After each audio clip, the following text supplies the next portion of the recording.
Bonsoir Ludovic Deblois.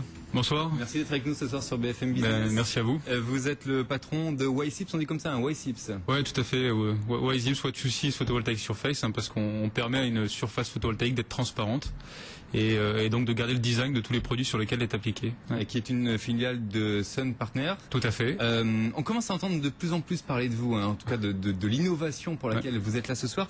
Je disais, imaginez donc une feuille de plastique dans laquelle est intégré des capteurs solaires, capteurs transparents, en tout cas qu'on ne voit pas, et qui vous apportent l'énergie nécessaire pour renouveler la batterie d'un téléphone portable ou d'un ordinateur ou pourquoi pas d'autres choses, on le verra avec vous. Concrètement, comment est-ce que ça marche?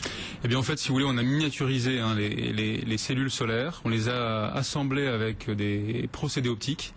Et l'assemblage de ces deux surfaces permet d'avoir une transparence totale. Parce que nous, dans notre imaginaire, en tout cas, on n'est pas ingénieur évidemment, mais dans mon imaginaire, je vais le ramener à moi, un panneau solaire, c'est grand déjà, c'est volumineux et surtout, c'est pas transparent. Voilà, si vous voulez, c'était l'idée de départ, c'est de se dire, on est dans un monde qui bouge. Un panneau solaire, c'est le même qu'aujourd'hui, qu'il y a 20 ans, et le monde qui bouge, il a besoin que le design des produits soit attractif. Et donc pour ça, il nous est venu l'idée de développer une cellule transparente pour permettre à tous ces produits d'avoir des surfaces productrices d'énergie. Ce que j'appelle moi des surfaces intelligentes, et qui demain ont d'autres fonctions que celles qui leur sont attribuées. Alors évidemment, sans développer et sans dévoiler des secrets d'État, quel est le secret justement pour que sur cette feuille de plastique, qui est l'épaisseur de cette feuille de plastique, c'est quoi à peu près globalement? C'est quelques centaines de microns, pas plus. Et une feuille de papier comme on peut en avoir dans notre cuisine pour emballer des aliments alimentaires? Ouais, c'est même plus fin que ça, tout à fait. Va faire rentrer des cellules et à les rendre transparentes. On a des étapes qu'on appelle de la gravure, c'est-à-dire qu'on va réduire au plus fin la matière et puis on les assemble avec des lentilles. Et ces lentilles qui sont des systèmes optiques qui permettent justement de faire passer la lumière et donc de ne plus voir ce qu'on appelle des cellules photovoltaïques. J'avais cru comprendre, quand on était petit, on jouait avec des images, si on les regardait à droite, on voyait une image, si on la voyait à gauche, on voyait une autre image. J'avais cru comprendre que le principe était sensiblement le même. Le principe est proche, c'est ce qu'on appelle des hologrammes, et en effet le principe est très proche. Après, je peux pas vous dévoiler de secret, mais on a fait évoluer cette technologie pour en arriver à une cellule transparente. Combien d'années de travail pour en arriver là? Alors on a eu 3 années de recherche et développement pour arriver à un premier démonstrateur sur la téléphonie mobile. Et puis là on lance d'autres intégrations de technologies dans des produits différents de la téléphonie mobile, comme par exemple l'affichage publicitaire. Et combien d'euros investis? Alors on a investi plus de 2 millions d'euros sur 2 années. Ouais. Vous êtes combien à avoir eu cette idée et avoir réussi à la développer?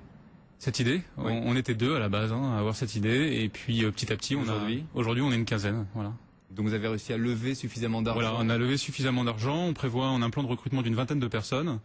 Et puis, comme je vous le disais, on a d'autres applicatifs où là on crée des partenariats directement avec les clients et c'est eux qui vont nous aider à financer la recherche et développement sur ces applications. Alors on va évidemment venir au développement, mais aujourd'hui donc c'est vrai que vous êtes particulièrement connu pour cette feuille et les applications qu'on peut avoir avec les téléphones portables.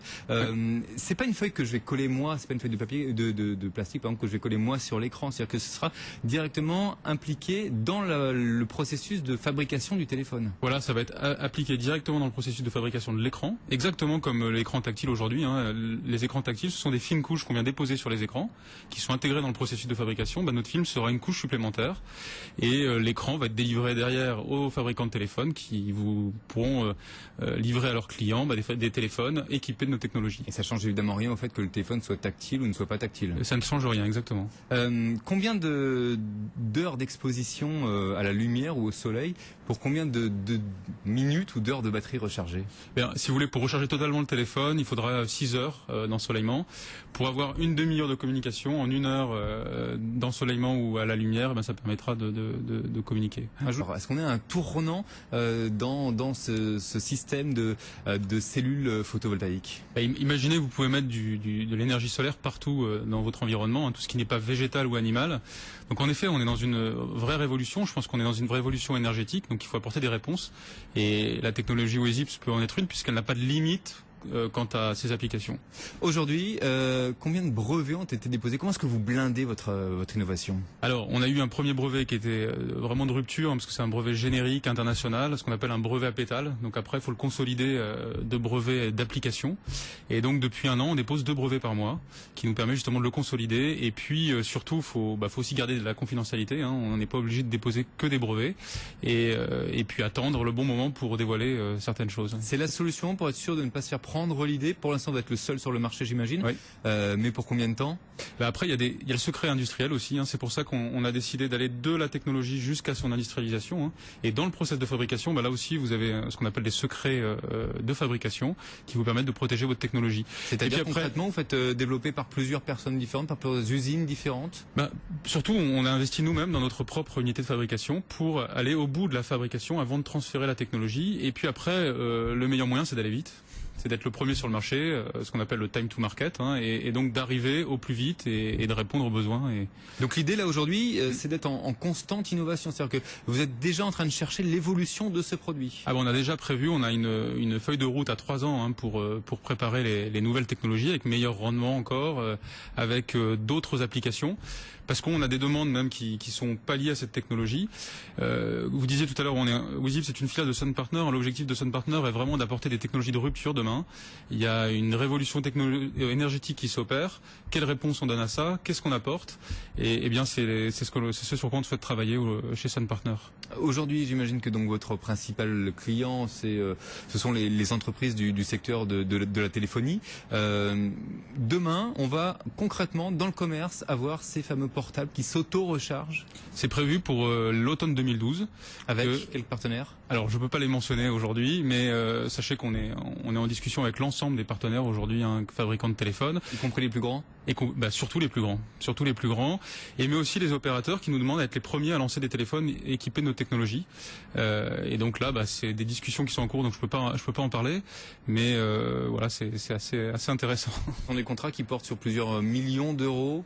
Oui, parce qu'on parle de centaines de millions d'unités, et donc on a bien l'intention, nous aussi, de savoir vendre notre technologie et de savoir la faire perdurer dans le temps. Donc bien sûr, c'est des gros projets. Quel est votre chiffre d'affaires aujourd'hui? Alors aujourd'hui, on vise un chiffre d'affaires sur l'année 2011 d'entre 1 et 2 millions d'euros, mais l'année prochaine, on vise de multiplier par 10 ce chiffre d'affaires au minimum. Par le biais justement de la téléphonie? Par le biais de contrats de licence dans le domaine de la téléphonie mobile, mais aussi dans d'autres secteurs. Alors justement, ces autres secteurs, quels sont-ils? On peut imaginer, là on est dans un studio de radio. Oui. Combien de feuilles? Alors je me rends pas compte, on va parler en surface peut-être. Combien de surface de cette feuille magique faudrait-il pour pouvoir alimenter en électricité ce studio de radio de télé? Ce studio de radio de télé, c'est difficile, mais une maison avec à peu près 4 habitants, si on enlève la climatisation et le chauffage, avec une trentaine de mètres carrés de cette surface, on arrive à couvrir les besoins de l'habitat. Et ces 30 mètres carrés, on pourrait les disposer sur les ouvertures, évidemment, les fenêtres. Voilà, sur le toit. Sur le toit, exactement. Par exemple, on peut imaginer recouverte de ce film. Tout à fait, des tuiles solaires qui peuvent être des tuiles provençales, qui vont garder leur apparence de tuiles et sans impacter l'architecture de l'habitat. Il n'y a pas de traitement particulier à faire, de précautions à prendre pour qu'ils ne s'abîment pas? On utilise les mêmes technologies au niveau matériaux que les cellules solaires qui sont aujourd'hui placées en toiture. Donc non, il n'y a pas de point particulier à ce niveau-là. En dehors de l'électricité de la maison, enfin du quotidien, on va appeler ça comme ça, où est-ce qu'on pourrait retrouver cette innovation? Alors, je ne sais pas si vous avez vu, il y a plusieurs entreprises aujourd'hui dans le domaine des écrans tactiles qui imaginent que le monde demain sera tactile et qu'on pourrait avoir du tactile sur notre frigidaire. Voilà, c'est un exemple d'application où on pourrait avoir notre technologie sur ces éléments, mais aussi sur des stores. Un store complètement autonome qui ne nécessite pas de trancher pour faire venir le réseau électrique, c'est aussi une application. Voilà, le matériau même qui constitue le bâtiment. Imaginez des bâtiments colorés, on en a souvent dans des zones d'activité. Ce bâtiment pourrait être producteur d'énergie sans changer son design. Dans les vêtements aussi, le textile, ça pourrait. Voilà, pourquoi pas. Alors les textiles techniques, vous prenez par exemple les pompiers sont à la recherche aujourd'hui d'innovation, notamment pour leurs vêtements, mais aussi vous avez des bâches techniques sur les stades qui peuvent demain être productrices d'énergie. Alors on pense évidemment tous au transport, les voitures et surtout les avions. Ça existe aujourd'hui avec Solar Impulse, sauf que Solar Impulse c'est une machinerie à mettre en place. Vous travaillez également sur cet axe de développement? On est très sollicité dans le domaine du transport et en effet on travaille sur cet axe. Alors à chaque fois qu'en fait on a une intégration à faire dans un de ces produits, il y a de la recherche et développement. Donc c'est pas des projets qui vont sortir demain. C'est-à-dire que globalement vous êtes en train de me dire que je vais pas reprendre la même feuille que celle qui est utilisée pour le téléphone, la mettre sur mon toit, sur ma fenêtre ou sur ma voiture. Voilà, c'est pas la même parce que comme vous le disiez tout à l'heure, les contraintes par exemple sur le bâtiment sont différentes des contraintes dans le transport. On a par exemple des fabricants de bateaux qui nous sollicitent. Là, il y a des contraintes marines. Il faut que le composant puisse s'adapter aux contraintes marines.